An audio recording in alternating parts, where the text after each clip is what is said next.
Bonjour à tous, la semaine se termine en toute beauté comme elle a commencé pour nous tous.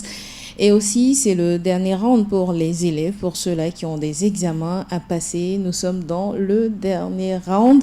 Il va falloir bien s'armer pour avoir de bons résultats à la fin d'année. On va en parler ce matin dans la balade matinale. Bienvenue à toutes, bienvenue à tous. Installez-vous confortablement. Il s'appelle Nazir, il chante pour la fête de l'indépendance au Togo. Et oui, ce week-end, le Togo va célébrer son 65e anniversaire d'indépendance. C'est une joie de toujours célébrer des événements comme ça. Alors, nous sommes dans la balade matinale. Je suis Joanita Blavoutri. Mon invité ce matin, Prosper Agboklou, un confrère, un enseignant. Bonjour, cher confrère. Bonjour à ma maman adorée. Comment ça va? Bon, que voulez-vous, on est dedans. La santé, c'est la plus grande richesse. Quand vous vous sentez bien et que vous pouvez vous déplacer normalement, aller revenir, sain et sauf, je crois que c'est la plus grande richesse. La plus grande richesse qu'il faut souhaiter avant tout autre. Donc, pour moi, je pense que c'est l'agréable que je joins à l'utile. Et avec ça, un peu de positivité dans tout ce que nous faisons et le tour est joué, n'est-ce pas? Oui, vous savez, quand vous vous levez le matin avec toute l'essence que vous avez en vous, d'aucuns disent par la grâce de Dieu, d'aucuns disent par la puissance de la nature, on accepte tout. Donc, il faut être positif en partant et croire en son destin et être aussi ardu à prendre forme avec ce qui est positif. Et moi, j'ai souvent dit, quand on me présente Joanita, je veux seulement connaître son point positif qui puisse me bénéficier. Maintenant, ce qui est négatif, ce n'est pas mon problème. C'est à elle de régler et de savoir comment. Mais pour moi, l'essentiel, c'est qu'il y a de la positivité en elle. Et qu'est-ce que cette positivité peut donner?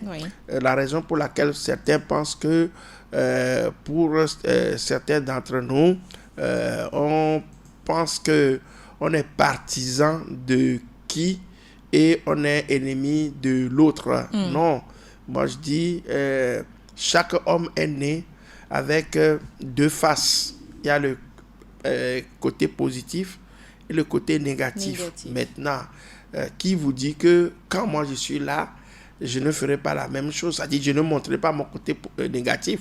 Donc je pense que ce qui est de positif, c'est ce que nous allons recueillir et laisser le reste à la nature. Et je pense d'ailleurs que même le négatif est possible de redevenir positif. Voilà. Il suffit seulement d'y travailler. Comme l'a dit Bouddha, il n'existe rien de constant si ce n'est le changement. L'homme est amené à changer au fur et à mesure, au fil du temps.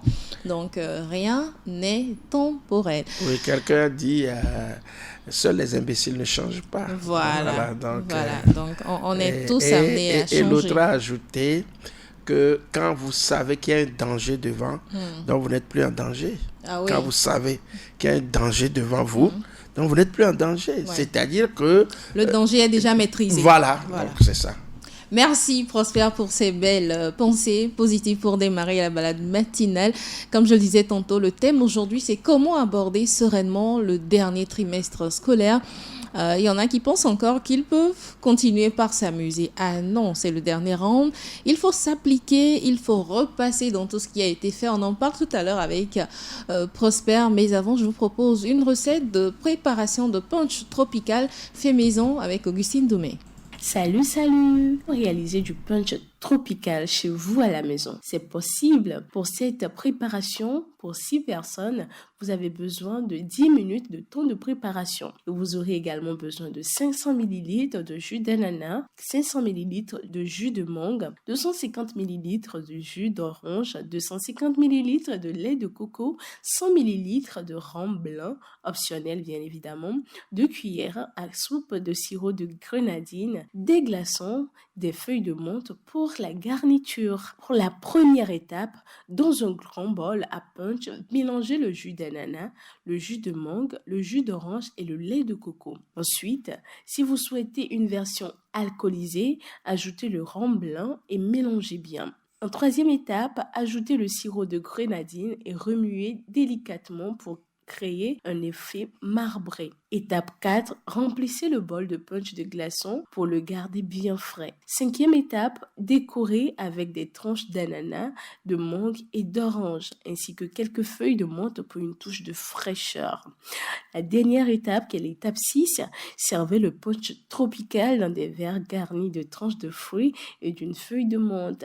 Ça s'accompagne d'un instant de fraîcheur, de douceur.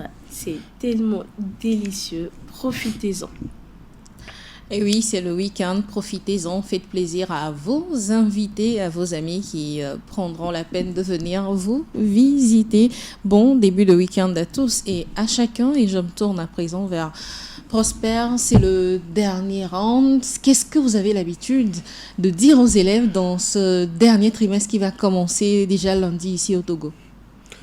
Bon, vous savez, l'objectif de l'école, c'est de former et de donner à l'enfant ce qu'on appelle la connaissance, le savoir, et de l'éduquer dans un sens donné et de dégager en lui ses recettes, ses forces, capacités intrinsèques et extrinsèques pour pouvoir en faire un homme, une femme, un modèle dans la société. Et je pense que en allant à l'école, avant, il y avait l'éducation et l'enseignement et l'apprentissage. Bon, aujourd'hui, on a tendance à croire qu'il y a l'apprentissage à part, l'éducation à part. Les normes veulent que un enfant qui va à l'école, en sortant, sorte avec des dispositions, je dirais, capables qui lui permettent de se suffire, de se défendre seul vis-à-vis des situations. Et c'est ça qu'on appelle les compétences. Trouver les éléments nécessaires pour pouvoir résoudre un problème devant une situation où ça dit que devant une situation où il se trouve, devant une situation qui se présente à elle. Voilà. Donc, que ce soit une fille ou un garçon, c'est dans la même posture. Donc, à l'école, on veut capitaliser ce qu'on a fait, ce qu'on a appris à l'enfant. C'est pourquoi le législateur a divisé le temps scolaire, la période scolaire, en 3 parties, du moins au niveau du primaire, du préscolaire, primaire et secondaire. Maintenant, arrivé au secondaire, souvent secondaire 2, que nous appelons les lycées, compte tenu de la grandeur, c'est l'immensité du programme, on se dit, même au collège, qu'il faut faire 2 trimestres. Donc, eux, ils l'appellent semestre, pas trimestre. Ils appellent ça 2 semestres. Semestre premier et deuxième. Donc, ce qui veut dire que eux, ils composent après le premier trimestre chez les tout petits. Donc, eux, ils vont au deuxième trimestre et ils terminent parce que la plupart d'entre eux finissent, qu'on appelle, avec les examens de fin d'année. Donc, au premier trimestre, à l'école primaire, il y a un niveau de programme qu'il faut respecter. Au deuxième trimestre, on ajoute cette partie. Et normalement, à la fin du deuxième trimestre, le législateur a prévu que le programme soit terminé, normalement, si nous prenons l'école primaire. Maintenant, à partir du 3e trimestre, qu'on en arrive à faire plus de rappels, que nous appelons vulgairement révision. Voilà. Donc, normalement, si tout se passe bien, dans l'année, l'enseignant, le programme qu'on lui a donné doit finir au 2e trimestre normalement. Mais il y a des contraintes qui arrivent. Oui. Donc, ce qui fait que pour arriver à compléter ou à être dans les normes, bon, le 3e trimestre aussi, le tout premier mois du 3e trimestre, les toutes premières semaines, allais-je dire, oui. L'enseignant essaie d'arriver au niveau où il fallait s'arrêter pour pouvoir faire une évaluation. Vous voyez à peu près. Donc, ce qui veut dire que normalement, au 3e trimestre, c'est les approches de l'évaluation sommative pour faire la somme de ce qu'on a été fait depuis le premier jour jusque là. Et cela est sanctionné à certains niveaux par les examens de fin de cycle. Le CEPD, oui. Le BC, le probatoire. Oui, bon, le probatoire aussi, vulgairement on le dit ainsi, mais c'est le bac oui. qui termine le cycle. Voilà, donc pratiquement. Et bon, pour certains, dans les centres de formation, il y a les CAP, les CAP, tout ça là qu'on passe. Donc, normalement, le 3e trimestre est un trimestre d'évaluation sommative. Donc, on devrait normalement se dire, le programme est fini, nous allons remonter de la fin vers la base. Vers la base. Oui, parce que souvent, quand vous révisez les choses par la fin, vous remontez vers le début, ça donne plus de quintessence. Oui. Ça amène l'enfant à être plus dans le présent que dans le passé. Ouais, donc, c'est un trimestre normalement de révision. Maintenant, est-ce que dans les normes, c'est respecté? Le point d'interrogation. Il est conseillé pour ce dernier trimestre de ne pas perdre le rythme parce qu'il y en a qui se disent oh l'année est finie donc plus besoin de se casser la tête comme on le faisait en début d'année. Il faut faire un planning aussi pour savoir ce qui est nécessaire à apprendre parce qu'il y en a qui ont des difficultés durant toute l'année. À quoi est-ce qu'il faut s'atteler dès qu'on commence ce 3e trimestre? Non, vous savez, en Afrique, le programme d'enseignement, la plupart du temps, ne tient pas compte d'abord de nos réalités, ensuite de la personnalité de l'enfant. Oui.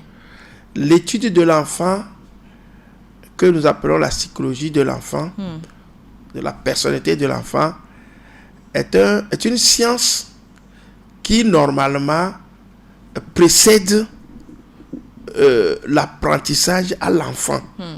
Selon moi, ma conception, oui, il y a beaucoup de législateurs très diplômés qui nous diront, parce que eux, ils ont fait l'Europe et ça a fait que en allant dans ces lieux pour se former, on enseigne rien que pour les Blancs, les Occidentaux, forment nos législateurs, forment nos pédagogues sur leur système, leur réalité. Or, ici, les réalités sont différentes. Normalement, le 3e trimestre est un trimestre où tout doit être relax. Parce que le dosage sur lequel on est parti du premier au deuxième trimestre, ça, le souffle de l'enfant, est-ce que ça peut le supporter réellement? Il faut évaluer tout ça là. Ce sont des contingences qu'il faut évaluer avant de pouvoir, parce que, vous l'avez dit tout à l'heure, c'est un crack. Ça veut dire qu'il en a tellement pris dans son cerveau, la pression, le stress, et qu'on appelle tout ça là, fait que au-dedans de la personnalité de l'enfant, il y a certaines dispositions qui sont brisées et qui ne lui permettent pas d'asseoir évidemment cette tranquillité qui lui permettent de pouvoir retenir, avoir la rétention nécessaire. Vous voyez à peu près. Maintenant, si on tenait compte de ces réalités, la souplesse qui est recommandée au 3e trimestre permettra à l'enfant de réussir le peu qu'il a. Vous voyez à peu près. Parce que même le formateur, qui est l'enseignant lui-même, il est sous pression. Vous voyez à peu près. Cette pression ne lui permet pas d'évaluer réellement la capacité de l'enfant à s'assumer. Vous voyez à peu près. Il pense et il se met à la place de l'enfant, en réfléchissant à la place de l'enfant pour conclure, pour tirer les conclusions du fait que l'enfant n'est pas capable. Oui, à peu près. Donc, cela fait que nos méthodes souvent ne sont pas à l'abri des critiques. Donc l'idéal serait qu'au 3e trimestre, on ne charge plus trop l'esprit de l'enfant. Voilà, on ne charge plus, on met en place. Vous voyez, quand vous allez dans au niveau des Occidentaux, ce sont eux avec lesquels nous nous comparons souvent. On a l'habitude de se comparer. Il y a quoi? Il faut voir la souplesse, même dans les évaluations. Vous voyez à peu près. L'enfant n'a pas trop besoin, parce que dans une question qu'on a posée, il y a ce qu'on appelle le nécessaire. Vous voyez à peu près. L'enfant a besoin, le maître, c'est-à-dire l'évaluateur, a besoin d'une réponse. Un nœud qui donne la réponse. On dit, quelle est la capitale du Togo? Lomé. Oui. Vous voyez à peu près. Maintenant, si l'enfant doit écrire, la capitale du Togo est Lomé, vous voyez tout le temps qu'il prend pour arriver à la fin avant de mettre Lomé. Vous voyez à peu près. Et tout est chronométré. Ah oui, bien sûr, c'est le temps. Voilà, vous voyez près. Donc, le temps de partir de là jusqu'à arriver là, peut-être qu'il a la moitié de cette phrase. Le temps est passé, on lui dit de ramasser, on dit, il ne connaît pas. Alors qu'ici, il va directement à la réponse. Quelle est la capitale du Togo? Lomé. Terminé. C'est-à-dire, c'est Lomé qu'on veut. Maintenant, il y a la phrasologie qu'on met en place pour dire que pour répondre à une question, afin de pouvoir maîtriser la langue, d'exprimer sa pensée, il faut partir d'une phrase pour arriver. Tout ça, ça perd du temps. Alors que chez celui qui a même inventé cette pédagogie que nous utilisons, il va tout droit. Il propose, ils font les quiz. Il propose des réponses, des questions et immédiatement des propositions de réponses pour permettre à l'enfant de faire quoi? De faire le choix. Parce que l'enfant qui, sur 3 propositions d'une réponse, arrive à choisir la meilleure réponse, c'est-à-dire qu'il connaît. Ce n'est pas parce qu'il ne... Vous les QCM aujourd'hui. Voilà. Vous voyez à peu près. Donc, moi, je crois que c'est cette souplesse-là que les formateurs même n'ont pas. Parce qu'on ne leur a pas donné l'outil. Le législateur, l'État a dit, vous avez un programme qui part de tel à tel. Et c'est à base de ça. Donc, on court plutôt pour satisfaire le programme, le législateur, les officiels. Et donc, à partir de là, on oublie l'essentiel qui est de donner à l'enfant la possibilité de se défendre par rapport à des situations qui leur ont posées. Vous voyez à peu près. Et que, par exemple, on vous dit, hein, quand on prenait calcul écrit à l'examen, on pose 5 questions.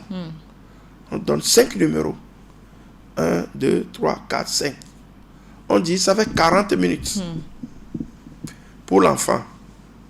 L'enfant n'est pas un adulte en miniature. Moi, je remets tout ça en cause. C'est un enfant. Bien sûr.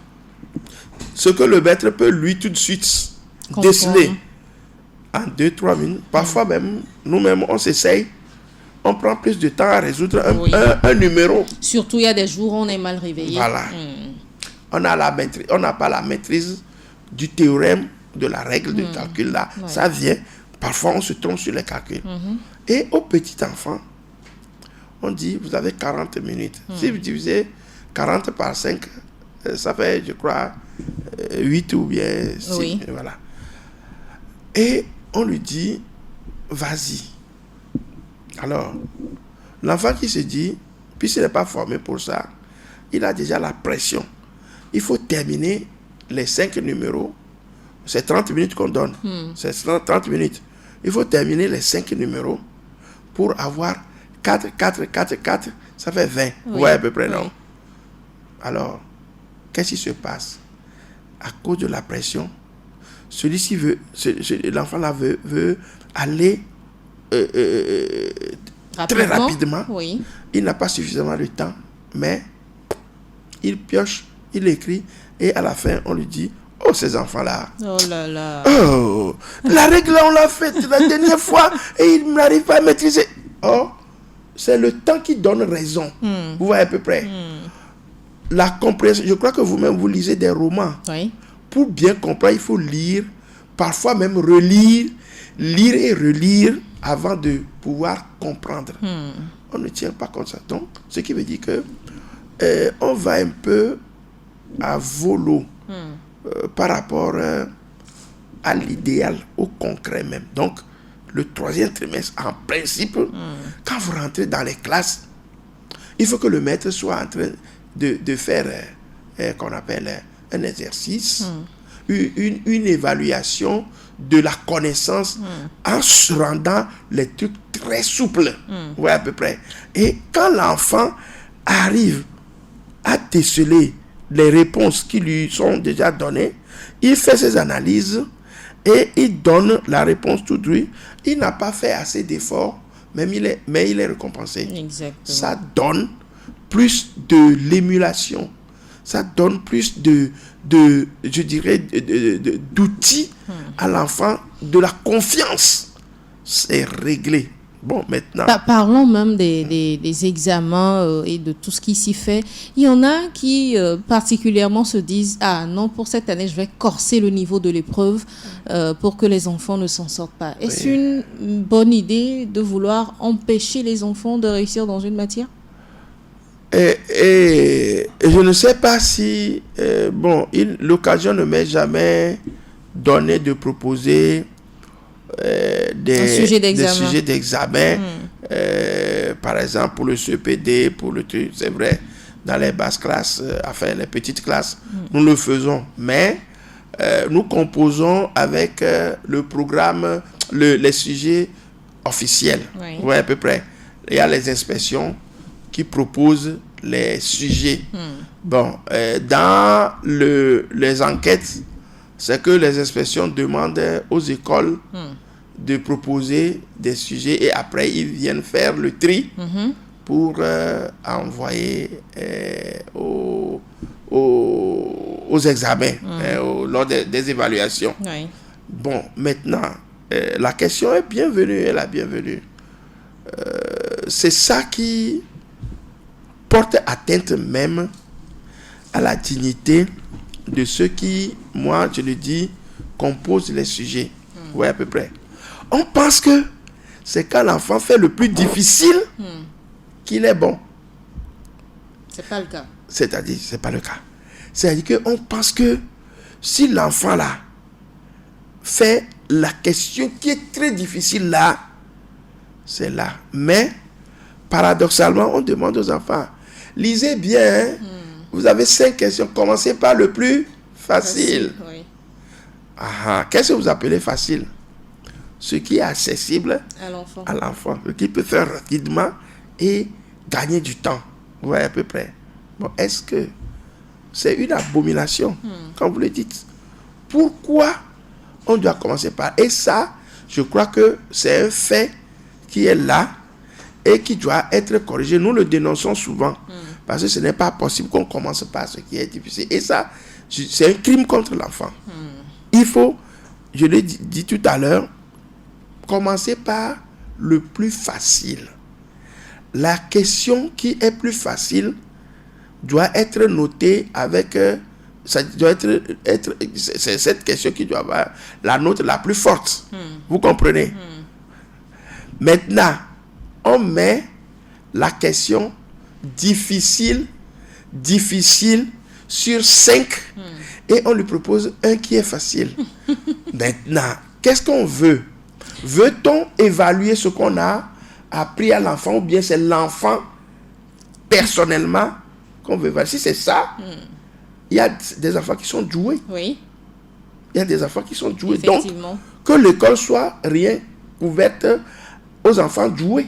Qu'on fasse ce tri-là. Vous savez, même, il y a les évaluations sommatives dont nous sommes en train de parler. Oui.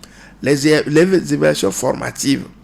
La formative vient, c'est ce que nous on fait souvent les fins de mois.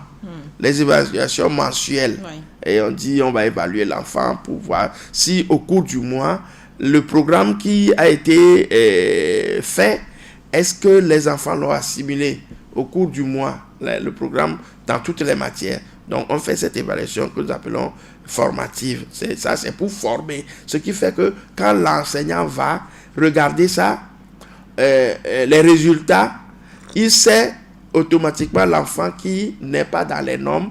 Donc il va recomposer sa pédagogie, ses leçons pour pouvoir aider à ceux qui sont en retard. Oui, ont des difficultés. Maintenant, ce qui veut dire que normalement, l'enseignement n'est pas fait pour ceux qui sont forts.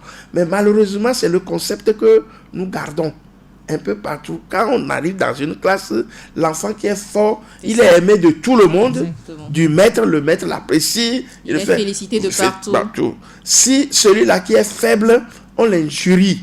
On le considère comme le fainéant de la classe. Alors que tous ont leur place dans cette même classe. Voilà, vous voyez à peu près. Donc, si tel est le cas, je pense que on doit toujours dénoncer les faits. On doit commencer par le plus. C'est pourquoi moi je conseille à tous les enseignants qui nous écoutent en ce moment que le 3e trimestre qui démarre lundi ne doit pas comporter encore la pression et le stress. Quand moi je dis, même si vous ne terminez pas le programme, vous ne terminez pas le programme, moi et à mon corps défendant, ce qui n'est pas encore fini, je le mets sous forme d'exercice, de révision immédiatement. Pour permettre aux enfants de maîtriser comment cette partie-là. L'essentiel. Vous savez, quand nous prenons par exemple une leçon au CE, on dit la colonisation au Togo, la colonisation allemande au Togo. Qu'est-ce que nous cherchons dedans? De tout ce que nous copions là. C'est le nom de... comment on appelle celui qui a colonisé l'allemand. Qui est venu. Gustave Nachtigal a signé un traité de protectorat le 5 juillet 1885 avec le roi Mapla III de Togoville.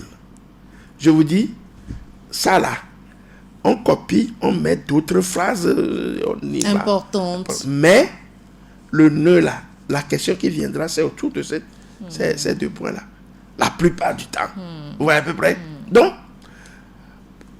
pourquoi, si l'enseignant n'est pas arrivé à terminer le programme, mais il sait dorénavant que ça là, c'est le point saillant, il peut composer sa structure autour des questions importantes qu'il posera à l'enfant, au lieu de le faire copier encore toute cette leçon. Je crois que c'est une très bonne méthodologie. Il faut aller.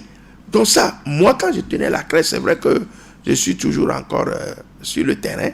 Mais après 32 ans, je me suis dit, mais mes petits-fils ne viendront pas encore quand même. Les mamans, les papas sont passés sous mon contrôle que j'ai formé. Après, je suis encore leur enfant. Le temps est dépassé. Et ces enfants-là sont même plus forts que nous parce qu'ils sont très agités. Contrairement à leurs parents. Donc, moi, je dis, mais je conseille toujours, je suis toujours dans les classes pour conseiller les enseignants sur la souplesse qui doit être d'être, vous savez, pourquoi à l'école primaire on dit maître de classe? On les appelle maîtres. Alors que quand vous allez au collège, on dit professeur. Enseignant. Vous voyez à peu près. Ce sont les professeurs. Jusqu'à l'université, on dit professeur. Oui. Parce qu'ils sont maîtres d'une matière. Vous voyez à peu près. Le professeur de français, il enseigne le français. D'anglais. Il enseigne l'anglais. De mathématiques. Alors qu'à l'école primaire, il est là pour enseigner la géographie. Le tout. Tout. C'est pourquoi on l'appelle aussi maître vulgairement comme un maître de justice, non? C'est-à-dire qu'il est maître de la science. Et c'est lui qui décide de la quintessence de sa classe. C'est lui qui doit maîtriser la psychologie de chaque enfant, connaître leurs points forts et leurs points faibles, être leur père ou leur mère. Vous voyez à peu près? Donc, c'est à lui de posséder la connaissance de ses élèves. Vous voyez à peu près? Et c'est lui qui les distingue. C'est pourquoi il y a une autre évaluation qu'on appelle l'évaluation prédictive. Cette évaluation permet déjà en début d'année de faire un triage des élèves. Vous devez les connaître. Ceux qui sont habiles. Moi, je n'aime pas qu'on dise l'enfant là n'est pas intelligent. Non. C'est de l'insulte. Tout le monde est intelligent à sa façon. Voilà. Pour certains, c'est des moteurs diesel. Ils connaissent. Mais ça prend du temps pour venir. Il y a des perroquets. Il y a des coqs. Et il y a des ânes. Dans une classe. Ah bon? Oui, dans une classe. Il y a les perroquets. Ceux qui devancent même l'enseignant. Avant même qu'il pose la leçon, il a déjà une bribe de quelque chose et il vous devance. Ce sont les perroquets. Ils viennent juste le temps de pouvoir finir de copier. Il a ça déjà. Il a... Vous voyez à peu près. C'est des leaders qui imposent leur façon. Le maître doit les connaître et leur donner leur place. Vous voyez à peu près. Il y a les coqs qui ils savent chanter au bon moment. Le coq sait qu'à 4 heures, il doit chanter. Donc, le coq chante au bon moment. Quand vous posez la question, il est là, il vous suit, il répond. Il a la réponse qu'il faut pour asseoir son autorité. En tout cas, c'est très important. Du moment où il y a des enfants aussi, lorsqu'ils vont, par exemple, à l'examen, ne réussiront pas toutes les matières. Rien, il réussira peut-être les matières scientifiques et les littéraires, non? Voilà. Ou vice-versa. C'est ce à quoi le programme APC voulait compenser. Ouais, à peu près. On dit, un enfant ne peut pas sortir d'une classe et connaître qu'une partie de ce qui est enseigné, c'est-à-dire avoir la maîtrise de ce qui est enseigné. C'est pourquoi l'APC veut inclure l'enfant dans la détermination de sa connaissance. Oui, à peu près. Il dit, on ne peut pas venir, par exemple, on sait que tu dis à un enfant, je veux préparer la pâte. Donc, toi, tu es arrivé seulement au bout. La résultante, la réponse finale, c'est qu'il faut qu'il y ait Akume Nemadou. Allô? Voilà. Maintenant, le processus pour arriver là, il revient à l'enfant de savoir comment il doit procéder jusqu'à arriver là. Vous voyez à peu près. Or, avant, nous dictons le processus. Voilà, telle démarche à suivre pour arriver. Maintenant, on suppose qu'on vient, on laisse le maïs, on laisse le feu, charbon, on laisse tous les ingrédients. Et on dit à l'enfant, prépare la pâte. Donc, il faut qu'il sache du point de départ au point d'arrivée. Si l'enfant arrive à le faire, c'est pourquoi il dit, pour les perroquets, c'est rapide. Pour les ânes, ils sont là, eux, ils regardent. Vous voyez à peu près. Maintenant, l'enfant qui ne réagit pas, il faut le stimuler à la chose à travers les coqs et les perroquets. D'accord. C'est le... Ses autres camarades. Donc. Voilà. Vous voyez à peu près. Peut-être en expliquant le truc, il est allé rapidement. Oh là, tu vois, oh là, on est deux soirs. Tu vois. Alors que l'âne, il est là, il regarde, il ne comprend pas encore. Il ne comprend rien. Le coq vient dire, posément, il va, Oui. un à un, et il amène l'autre, vient et dit, moi aussi je vais exécuter. Mais le fondement de ce processus a besoin d'outils favorables. C'est la matérialisation. Il faut avoir du matériel pour ça. Il faut avoir du concret. Parce que les évaluations que nous faisons la plupart du temps, c'est pourquoi moi j'ai dit, je conseille à tous ceux dont les enfants ont le BPC, d'aller dans les structures techniques. D'accord. Vous voyez à peu près, dans les structures techniques. Pourquoi? Parce que là, il y a du concret. On prend la chose, on le fait. Pas la théorisation. Contrairement aux séries scientifiques et littéraires. C'est de la théorie pure qu'on fait. La plupart du temps, même les analyses avec les éprouvettes, tout ça là, chimique, c'est là-bas que ça se passe réellement. C'est là, il faut que l'enfant aille voir toucher du doigt. Et je remercie l'État togolais qui a mis l'accent vraiment sur la technique. Oui. Et vous voyez les semaines techniques qui sont célébrées maintenant. De plus en plus dans les écoles aussi, voilà. Il y a beaucoup de choses qui sont initiées. Voilà. Il faut le concret. Oui. Vous voyez à peu près. Vous dites à l'enfant... Je prends l'exemple de la géographie où on nous fait dessiner le Togo, où à des parties du Togo, on dit là, il y a, je ne sais pas, tel climat, ou encore il y a telle culture qui est développée. Alors que lorsque l'enfant va à la découverte de la chose, il maîtrise parfaitement la chose. Oui. Vous voyez à peu près.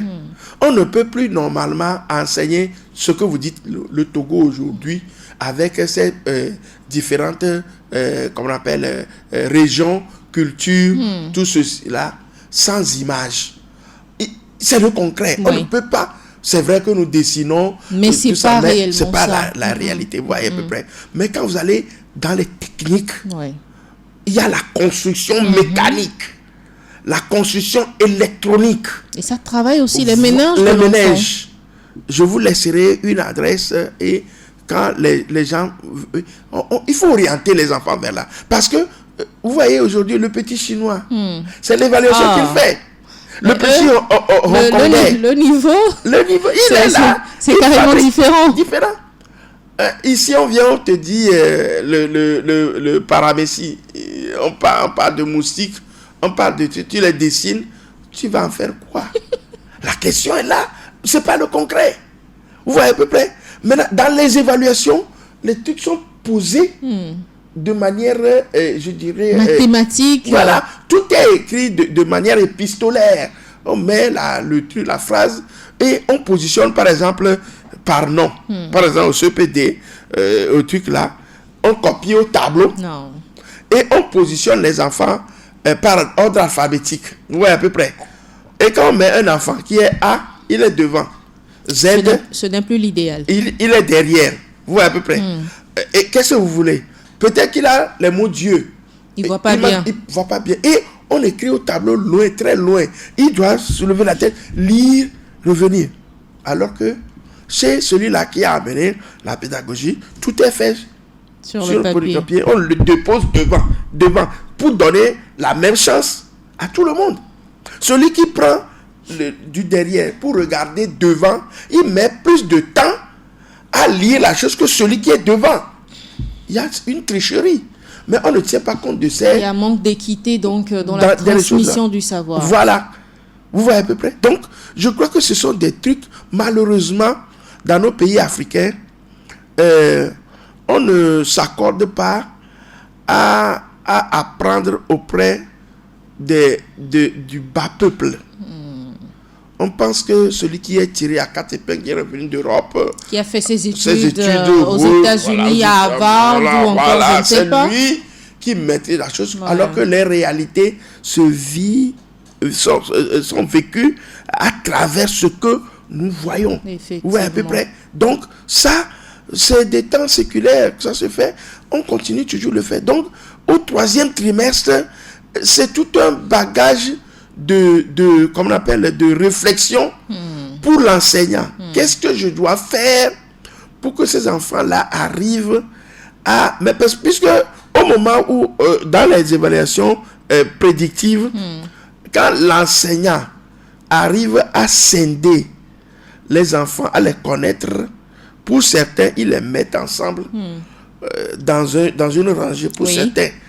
Et on voit ceux qui sont rapides, qui ont la clairvoyance, qui répondent vite, qui ont une capacité de rétention forte. On les met aussi dans une rangée. Voilà. Oui. Et ceux qui sont faibles, on les met. Tout en ne pas leur expliquer que c'est parce que tu es faible que tu es ici, l'autre est là. Mais vous seul dans votre tête, vous savez ce que vous faites en fait. Ouais. Et vous commencez toujours les choses à partir de ceux qui sont faibles. On enseigne pour les faibles. Pas pour les doués, les surdoués. Les surdoués. Ouais, en tout cas, nous apprenons beaucoup de Prosper ce matin. Comment aborder sereinement le dernier trimestre. Comment maximiser surtout pour une réussite scolaire à la fin de l'année. C'est ce que nous souhaitons pour nos enfants. Outre l'organisation, la mise en place de stratégies de réussite, il faut également que ces enfants adoptent eux-mêmes leurs techniques d'apprentissage. Voilà, il y en a, c'est les résumés qui marchent bien. Il y en a, c'est des croquis à faire au tableau. Ou il y en a encore, ce sont des quiz, c'est-à-dire ils se posent des questions entre eux. Il faut que vous programmiez l'enfant, ou encore que l'enfant même se programme à être efficace dans ce dernier trimestre. Alors, la part de l'enfant, quel doit être son rôle à jouer pour pouvoir maximiser ce dernier trimestre, Prosper? Non, ça commence d'abord de la maison. Avec les parents. Oui, c'est-à-dire que le rôle des parents assigne à l'enfant l'évolution dans ses principes. Oui, à peu près. Quand l'enfant, au 3e trimestre, n'est pas en mesure de s'approprier ses connaissances, c'est qu'il y a une mal programmation de sa préparation. Et ça concerne parce que l'enfant n'est pas indépendant.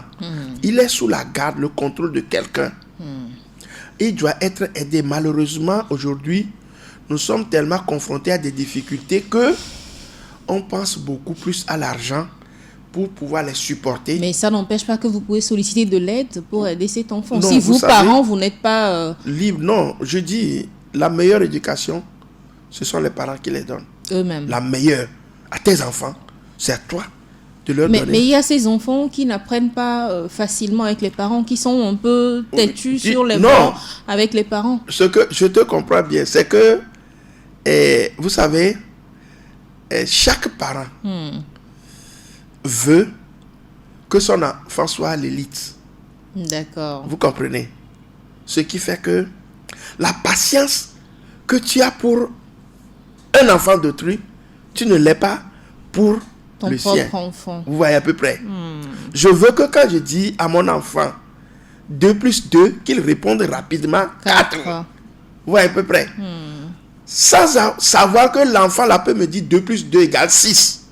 Ou bien 2 plus 2 égale 1. C'est-à-dire que ça aussi c'est le principe du colon. Vous voyez à peu près. C'est pour tamiser et faire en sorte que le processus soit à leur profit. On n'a pas besoin de revendication. Vous voyez, c'est ce qu'on appelle l'instruction. Elle est imposée. Vous voyez à peu près. Maintenant, il faut que le parent lui-même, c'est toi qui l'as conçu. Maman et papa, vous êtes les deux concepteurs. Dans quelles conditions l'enfant là est venu? Au cours de la grossesse, avant la grossesse, est-ce que c'est dans la joie?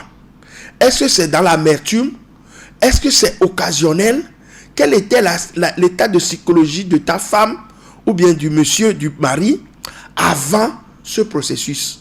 Ça peut arriver dans toutes les circonstances.